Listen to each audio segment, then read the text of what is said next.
So you want to start building on ServiceNow? First step, just go mess around in production. Just kidding. I mean, who would do that? Certainly not me. Multiple times. You need a personal developer instance, a safe place to experiment.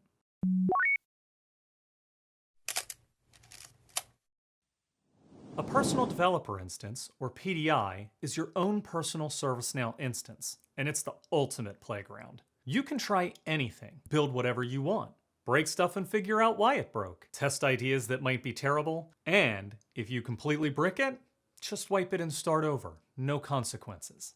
That's what makes PDIs so powerful for learning. You're not working in someone else's environment where you have to be careful. This is yours. Go wild. Oh, and they're completely free. So what exactly do you get with a PDI? You get a full installation of ServiceNow on whatever version you choose. All the core developer tools are ready to go, ServiceNow Studio, the IDE, everything you need to start building. Some applications like ITSM come pre-installed, but you can also install additional plugins for other capabilities. You can activate plugins from the dev site admin page or from within your instance at system definition plugins. Now, full disclosure, some licensed features aren't available on PDIs. But for learning and building your own stuff, you've got just about everything you need. All right, so how do you actually get one? Head over to developer.servicenow.com. If you don't have an account yet, you'll need to create one. It's free and takes like a minute. Once you're signed in, click Request Your Instance. Pick your release. I usually go with the latest. Right now that's Zurich, but you can pick whatever version you're working with. Click Request, and that's it.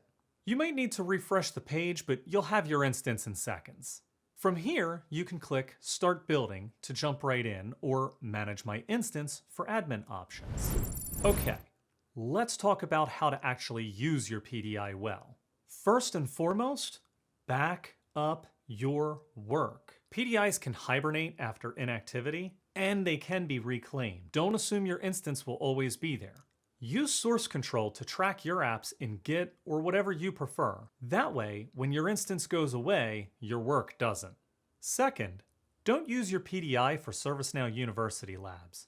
The university provides dedicated lab instances that come pre-configured for each lab. Some of those plugins aren't even available on PDIs. Keep your PDI as your space to build and experiment with your own projects. Third, when it comes to upgrades, you've got options. You can upgrade your existing PDI in place if you want to keep everything. Or, if you've backed up your work, you did do that, right? You can release your PDI and request a new one on the upgraded version. That's usually instant. And remember, PDIs give you the freedom to experiment, try things, break things. That's literally what they're there for. Now here's something you need to know.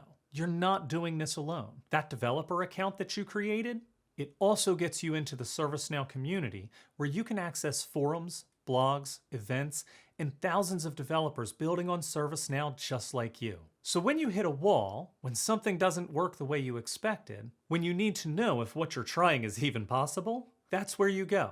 The community is full of people who have been exactly where you are, and they want to help. So that's how you get started building on ServiceNow. Get your PDI, use it to experiment and build, back up your work, and lean on the community when you need help. We've got more videos coming in this series covering everything from navigating the platform to understanding how ServiceNow models data. So be sure to subscribe, go grab your PDI, and let's keep building.